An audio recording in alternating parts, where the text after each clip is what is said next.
পরিবর্তন আনতে বয়স কোনো বাধা নয়। সুইডিশ পরিবেশকর্মী গ্রেটা থুনবার্গের কথা শুনেছেন নিশ্চয়ই, তার বার্তা এটি। ইকো বাংলাদেশে আজকে আমরা দেখব কেমন করে পরিবর্তন আনা যায়, সচেতনতা বাড়ানো যায়। আপনাদের সঙ্গে আছি আমি সাইমা ওয়াহাব। এমন একটি দেশ যেখানকার শিশুরা জলবায়ু পরিবর্তনের ঝুঁকিতে বিশ্বের সবচেয়ে সামনের সারিতে আছে, অথচ সেখানকার তরুণরাই কিনা পরিবেশ ও জলবায়ু সচেতনতা তৈরিতে নিরলস কাজ করে যাচ্ছেন। আমরা বাংলাদেশের কথাই বলছি। আজ আমরা এমনই কয়েকজন তরুণ এবং তাদের কাজ সম্পর্কে জানব। এই বৈঠকে জলবায়ু পরিবর্তন নিয়ে কথা হচ্ছে। এখন যদি বরফ গলা শুরু করে তাহলে ডুববে ঢালুর দেশ। এই তরুণরা কথা বলছেন ঢাকার গুলশানের করাইল বস্তিবাসী একটি দলের সঙ্গে। ইনি সোহানুর রহমান, একজন জলবায়ু ইনফ্লুয়েন্সার। বাংলাদেশে বজ্রপাতও বাড়ছে। সামাজিক মাধ্যমে পরিচিত ইনফ্লুয়েন্সারদের মতো না হলেও তিনি ইউথনেট নামের একটি সংগঠনের মাধ্যমে মাঠ পর্যায়ে অসংখ্য তরুণকে উদ্বুদ্ধ করেছেন জলবায়ু আন্দোলনে যুক্ত হতে। 50টি জেলায় স্থানীয় এই ধরনের ইউনিট বা আন্দোলন আমরা গড়ে তুলি, যার মাধ্যমে আমরা স্থানীয় সমস্যাগুলোর সমাধানের কাজ করি। যেমন যদি ধরেন বাগেরহাটের মোরেলগঞ্জে সেখানে পানির সমস্যা, সেই পানির সমস্যা সমাধানে সেখানে তরুণরা কীভাবে স্থানীয় সরকারের সাথে কাজ করতে পারে, কিংবা আমাদের কুড়িগ্রামে যাত্রাপুর ইউনিয়নের চর ইউথনেট, চরের মানুষের জীবন উন্নয়ন, বন্যা ব্যবস্থাপনা, সেখানে তারা কি কাজ করতে পারে। তো আমাদের সেই তৃণমূলের কাজ করার পাশাপাশি তৃণমূলের গল্পগুলো, দাবিগুলোকে জাতীয় নীতি নির্ধারণে নিয়ে আসা, অ্যাডভোকেসি লেভেলে নিয়ে আসা। শুধু দেশে নয়, বিশ্বজুড়ে যারাই জলবায়ু আন্দোলন করেন তাদের কাছে সোহান পরিচিত মুখ। সোহান তার কাজে সামাজিক মাধ্যমকেই ব্যবহার করেছেন মূল যোগাযোগের উপায় হিসেবে। ধরেন একটা আন্দোলন করতে গেলে তার একটা অফিস দরকার হয়, এবং ঢাকার মতো জায়গায় একটা অফিস দিতে গেলে যে টাকা দরকার সে টাকা আমাদের নাই। তা আমরা কি করি? আমরা সোশ্যাল মিডিয়ার মধ্যে একটা ভার্চুয়াল অফিস তৈরি করি, একটা মেসেঞ্জার গ্রুপ হইতে পারে। ওখানে আমরা কিন্তু রেগুলার সেই সিদ্ধান্তগুলো নিয়ে থাকি, এবং আমরা যে কাজগুলো করি কোন অঞ্চলে, বাংলাদেশের বিভিন্ন জিওগ্রাফিতে জলবায়ু পরিবর্তনের ধরন ভিন্ন। যেটা উপকূলে যে প্রভাব পড়ে বরেন্দ্র অঞ্চলে সেই প্রভাব পড়ে না। বরেন্দ্র অঞ্চলের যে চ্যালেঞ্জ হাওরে বা পাহাড়ে তেমন না। আমরা সারা দেশ থেকে তরুণরা ওই গ্রুপগুলোতে যুক্ত থাকে, তারা তাদের সমস্যাগুলো, সমাধানগুলো আমাদের সাথে বিনিময় করে, আমরাও তাদের সাথে বিনিময় করি, এবং সেই প্রক্রিয়ায় তাদের মতামতগুলোকে কিন্তু আমরা জাতীয় ও আন্তর্জাতিক প্রক্রিয়ায় নিয়ে যেতে পারি। শুধু অ্যাওয়ারনেস তৈরি করে না, আমরা যখন বৈদেশিক সরকারের রাষ্ট্রদূত বলেন বা উন্নয়ন সংস্থার প্রতিনিধি বলেন, বিশ্ব মিডিয়াকে বলেন, তাদেরকে যে আমরা যে প্রভাবটা আমরা করি, গল্পগুলো যে আমরা তাদের কাছে তুলে দেই, এর বড় একটা ভূমিকা পালন করে টুইটার বা এক্স কিংবা লিঙ্কডইন কিংবা ইনস্টাগ্রাম। এবং জেনজির যে প্রজন্ম, তাদেরকে এই বার্তাগুলো দেওয়ার জন্য, তাদেরকে আরও বেশি সক্রিয় করার জন্য আমাদের প্রধান জায়গায় আমরা রেখেছি সামাজিক মাধ্যমকে। গত কয়েক বছরে বাংলাদেশের তরুণদের মাঝে জলবায়ু নিয়ে সচেতনতা বেড়েছে। এক্ষেত্রে সামাজিক বা ডিজিটাল যোগাযোগ মাধ্যম জোরালো ভূমিকা রেখেছে। এমনটাই বললেন আরেক তরুণ জলবায়ু কর্মী সাইলা শাবনাম রিচি। আমার মনে হয় আমাদের এই অ্যাওয়ারনেস এবং সোশ্যাল মিডিয়া আমরা আসলে এতগুলো মানুষকে কানেক্ট করতে পেরেছি বলেই মানুষ এখন আগের থেকে বেশি জানে। এবং লাস্ট টাইম আমি COP29-এর কথা যদি বলি, ওখান থেকে আসলে যে তথ্যগুলো আমি পেয়েছি এবং আপডেটগুলো, সেই আপডেটগুলো আমি টুইটার বলেন, ফেসবুক বলেন, মানে সবার মধ্যে ছড়িয়ে দেওয়ার ট্রাই করেছি, যাতে যাদের দেশে আছে, যারা হয়তো COP29-এ আসতে পারেনি, তারা ওখানে থেকে যাতে ভয়েস রেজ করতে পারে, এটা আমি চেষ্টা করেছি। শুধু যোগাযোগের জন্যই নয়, সামাজিক মাধ্যমে এই তরুণরা জলবায়ুর নানা জটিল বিষয় সম্পর্কে জেনেছেন, শিখেছেন। এখন তারাও দেশি বিদেশি তরুণদের সঙ্গে তাদের জ্ঞান ও অভিজ্ঞতা ভাগ করছেন, যেমনটা করছেন ফারজানা ফারুক ঝুমু। তিনি জাতিসংঘের মহাসচিবের তরুণ উপদেষ্টা দলের সদস্য। আমার নলেজ অফ ক্লাইমেট চেঞ্জ ছিল গাছ লাগান পরিবেশ বাঁচান। সেখান থেকে এখন এসে আমি যখন কথা বলছি ইকোনমি নিয়ে কথা বলছি, আমি যখন ফাইন্যান্স নিয়ে কথা বলছি, যেগুলো আমার টপিক না, আমি যে কখনো শিখি নাই, তারপরে এই জিনিসগুলো শুধুমাত্র এই সোশ্যাল মিডিয়া থেকে জানতে পারছি। কিংবা আমাদের huge movement Fridays for future নিয়ে যদি বলি, ফ্রাইডেজ ফর ফিউচার একসাথে 1 লাখ মানুষকে রাস্তায় নামানোর সক্ষমতা রেখেছে, এবং আমরা এটা কোঅর্ডিনেট করতে পারছি কারণ সোশ্যাল মিডিয়ার কারণে। এই 3 তরুণী মাঠ পর্যায়ে বাংলাদেশে ও আন্তর্জাতিক পর্যায়ে বৈশ্বিক জলবায়ু সম্মেলন COP সহ বিভিন্ন ফোরামে কাজ করছেন, সেই সঙ্গে করছেন সামাজিক যোগাযোগ মাধ্যমের কার্যকর ব্যবহার। এবার যাব আফ্রিকার দেশ গাম্বিয়ায়, যেখানে কয়েকজন নারী ইনফ্লুয়েন্সারের সাথে দেখা হবে আমাদের, যারা শুধু নানা রকম উদ্যোগ নিয়ে জলবায়ু পরিবর্তনের ঝুঁকি মোকাবেলায় করছেন না, অন্যদের উদ্বুদ্ধও করছেন। আকাশ থেকে গাম্বিয়ার অনেক বাড়ির ছাদেই এমন দৃশ্যের দেখা মেলে। ছাদে সৌর প্যানেল এখন আর বিরল কোনো দৃশ্য নয়। তবে সেগুলো বসানোর কাজে নারীদের তেমন দেখা যায় না। ফাতু এনজাই এক্ষেত্রে উদাহরণ গড়তে চান।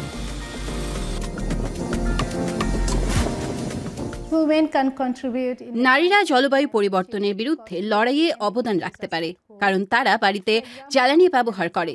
যেমন আমি সৌর প্যানেল বসানোর কাজ করে উদাহরণ তৈরি করছি, যে এই খাতে এখনো পুরুষদের প্রাধান্য। অনেকে বিশ্বাস করেন শুধু পুরুষেরাই এটি করতে পারে, আর আমি সেটি নাকচ করে দিয়ে দেখিয়েছি একজন নারী হয়েও ফাতু এই কাজটি ঠিকই করতে পারছে। আর ঠিক সেই কাজটিই করে যাচ্ছেন ফাতু। সৌর প্যানেল বসানোর প্রশিক্ষণ কর্মসূচির মাধ্যমে তিনি নারীদের ক্ষমতায়নের পাশাপাশি নবায়নযোগ্য জ্বালানির প্রসারেও ভূমিকা রাখছেন। এটি জলবায়ু পরিবর্তনের বিরুদ্ধে লড়তেও বাসিন্দাদের সহায়তা করছে।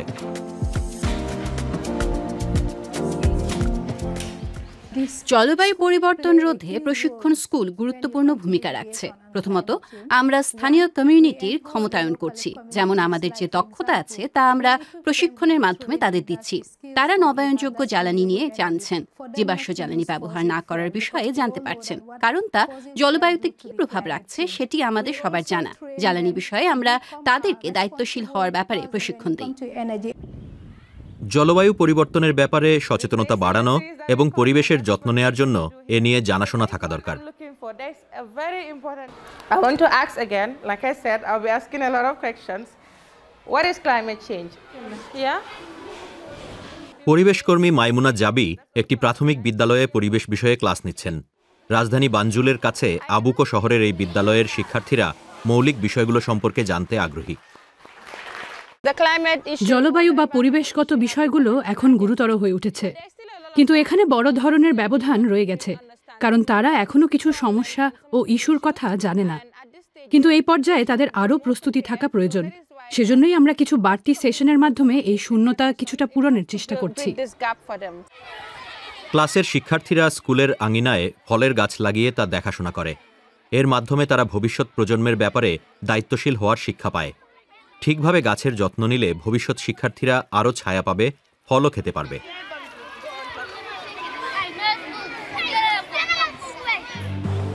বানজুল সৈকতে বড় আকারে গাছ রোপণের একটি উদ্যোগ নেওয়া হয়েছে। এর পেছনে রয়েছেন গাম্বিয়ার আরেক পরিবেশকর্মী ফাতু জেং। এই প্রকল্পের মাধ্যমে শহরের উপকূল রেখা বরাবর 14,000 পাম আর বাওবাব গাছ রোপণ করা হবে।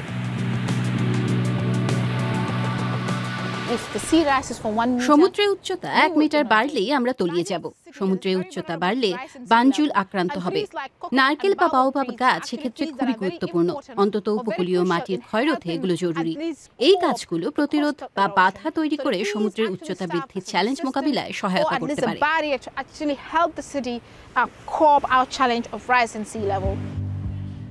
বাকাউতে সৈকতের অদূরে নারী নেতৃত্বে আরেকটি পরিবেশ বান্ধব প্রকল্প রয়েছে। বাকাউ উইমেন্স গার্ডেনের যাত্রা শুরু হয়েছে 3 দশক আগে। সাম্প্রতিক বছরগুলোতে তারা অর্গানিক বা জৈব চাষ পদ্ধতির প্রসারে কাজ করছেন।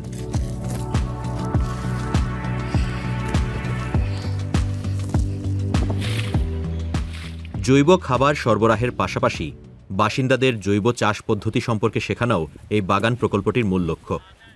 মানুষ ও প্রকৃতির জন্য উপকারী এই প্রকল্পটিও চালাচ্ছেন নারীরা।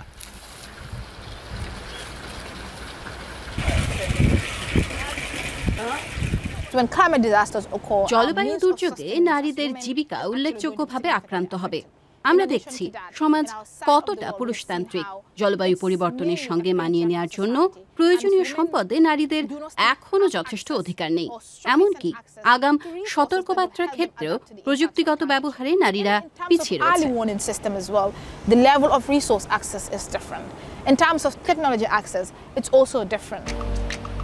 বিভিন্ন ক্ষেত্রে বৈষম্যের পরও গাম্বিয়ার নারীরা টেকসই, পরিবেশ বান্ধব ও দায়িত্বশীল ভবিষ্যৎ গড়তে সামনে থেকে নেতৃত্ব দিয়ে যাচ্ছেন।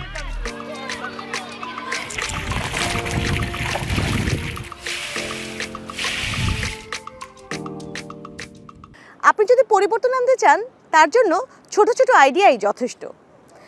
এই ধরুন, ভ্রমণ করতে কার না ভালো লাগে, কিন্তু এর রয়েছে পরিবেশগত ক্ষতি। তাই বলে কি ভ্রমণ করবেন না? করবেন, তবে পরিবেশকে ভালো রেখে। চলুন জার্মানির বার্লিনে কিছু উদ্যোগ দেখতে। বার্লিনে আসা অনেক দর্শনার্থী নৌকায় করে শহরটি ঘুরতে ভালোবাসেন। তবে সৌরচালিত সানক্যাট নৌকাটি একটু আলাদা। ক্ষতিকর গ্যাসের নিঃসরণ ছাড়াই এটি স্প্রে নদীর উপর দিয়ে চলে।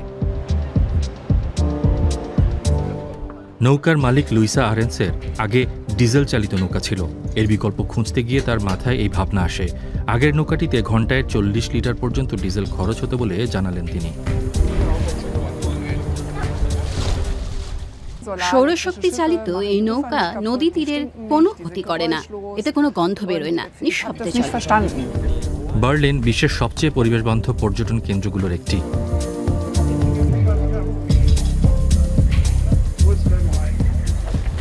এদিকে ম্যাসাচুসেটস থেকে আসা আমেরিকান শিক্ষার্থীদের একটি দল শহরের সুপরিচিত ক্রয়েটসবেয়ার্গ এলাকায় ঘুরছে। কোয়ারস্টাট আইন সংস্থাটি শহরটি ঘুরে দেখায়। মানুষের বাস্তুহারা হওয়া বা জলবায়ু পরিবর্তনের কারণে অভিবাসী হওয়ার মতো ব্যক্তিগত গল্পের সঙ্গে তারা পর্যটকদের পরিচয় করিয়ে দেয়। শহরের গাইড মোহাম্মদ লামিন জাদামা গাম্বিয়ায় জন্মেছেন। তিনি বার্লিনে 10 বছরেরও বেশি সময় ধরে রয়েছেন।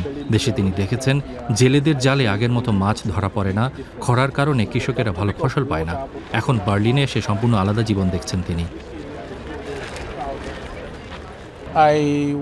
আমি বার্লিনে এসে এখানকার অতিরিক্ত ভোগবিলাস দেখে অবাক হয়েছি। এই সব বর্জ্য আমার দেশে যেখান থেকে আমি এসেছি সেখানে গিয়ে শেষ হয়। এই বর্জ্য থেকে মুক্তি পাওয়ার জন্য মানুষ সেগুলো পুড়িয়ে দেয় বা নদীতে ফেলে দেয়। জার্মানির রাজধানীর বাসিন্দা প্রায় 40 লাখ।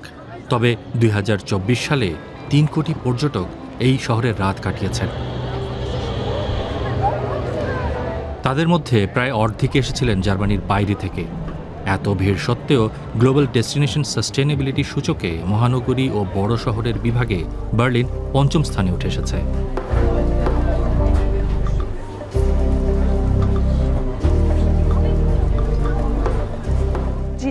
আন্তর্জাতিক পর্যটন গন্তব্যগুলোর একটি সংস্থা জিডিএসআই র্যাঙ্কিংটি করে থাকে। পর্যটন আর ইভেন্ট ম্যানেজমেন্টের দিক থেকে নিজেদেরকে পরিবেশ বান্ধব করে তোলাই তাদের লক্ষ্য। একটি পর্যটন কেন্দ্র কতটা পরিবেশ বান্ধব এর মাধ্যমে সেটির মূল্যায়ন করা হয়। যেমন হোটেলগুলো কতটা পরিবেশ বান্ধব তা পরিমাপ করা হয়। পূর্ব বার্লিনের ভিয়েনা হাউস নামের হোটেলটি এই ক্ষেত্রে ভালো স্কোর পেয়েছে। তাদের পার্কিংয়ে বিদ্যুৎ চালিত গাড়ি চার্জের সুবিধা আছে, রয়েছে নিজস্ব ওয়ার্কশপও। তাদের অফিসের কাজগুলো ডিজিটাল পদ্ধতিতে হওয়ায় কাগজের ব্যবহার কম হয়। এছাড়াও হোটেলের ভেতরে কোর্টইয়ার্ডে মৌমাছি পালন করা হয়। সেখান থেকে সকালের নাস্তার জন্য অতিথিদের মধু সরবরাহ করা হয়। খাবার যাতে নষ্ট না হয় সেজন্য রয়ে যাওয়া খাবার একটি অ্যাপের মাধ্যমে কম দামে বিক্রি করে তারা। বার্লিনে পর্যটকদের থাকার জায়গা বা হোটেলগুলোতেও রয়েছে পরিবেশ বান্ধব ব্যবস্থা।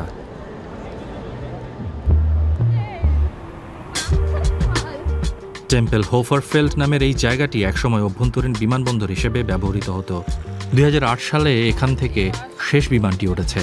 তারপর এই 300 হেক্টর জায়গা বার্লিনবাসী আর পর্যটকদের জন্য উন্মুক্ত করে দেয়া হয়। সেখানে থাকার জন্য নতুন বাসিন্দাও আনা হয়েছে। বিমানের বদলে এখন সেখানে প্রায় 10টি ভেড়া চড়ে বেড়ায়। এই তৃণভূমি স্কাইলার্ক নামের বিরল এক পাখি প্রজাতির পাখিরও সংরক্ষণাগার। এই পাখিরা শুধু মাটিতেই বাসা বাঁধে।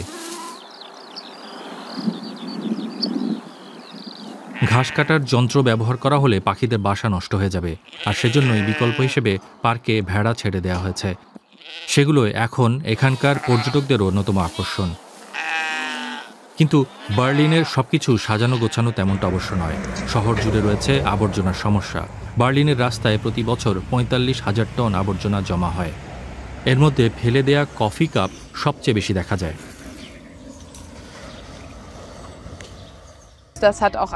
বার্লিনের হুমবোল্ট বিশ্ববিদ্যালয়ের দীর্ঘমেয়াদী এক গবেষণায় দেখা গেছে, একবার ব্যবহার উপযোগী পণ্যের আবর্জনাকে মানুষ জার্মানির বড় শহরগুলোর প্রধান সমস্যা বলে মনে করেন, এমনকি কুকুরের মলের চেয়েও। আর ডাস্টবিনে জমা হওয়া আবর্জনার 40%ই একবার ব্যবহার উপযোগী মল। কফি কাপের সমস্যা মেটাতে পরীক্ষামূলক কিছু প্রকল্প চালু হয়েছে। নির্ধারিত যন্ত্রের সাহায্যে কাপ ফেরত দিলে টাকা ফেরত পাওয়া যায়। তবে এসব যন্ত্রের সংখ্যা এখনও খুব বেশি নয়।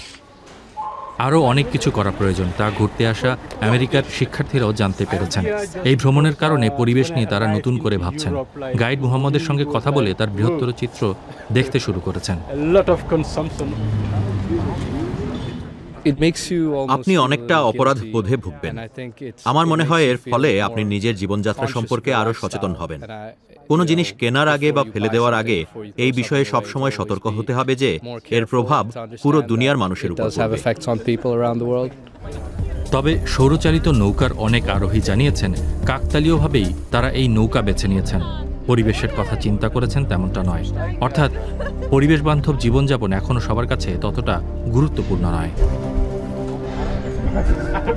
নদীতে এখনকার নৌবহরে 3টি সৌরচালিত নৌকা আছে। গ্রীষ্মে সেগুলোর আসন আগে থেকেই সংরক্ষিত থাকে। আশা করি আজকের প্রতিবেদনগুলো আপনাদের সবার ভালো লেগেছে। আগামী পর্বে আবারও দেখা হবে। সে পর্যন্ত সবাই ভালো থাকুন।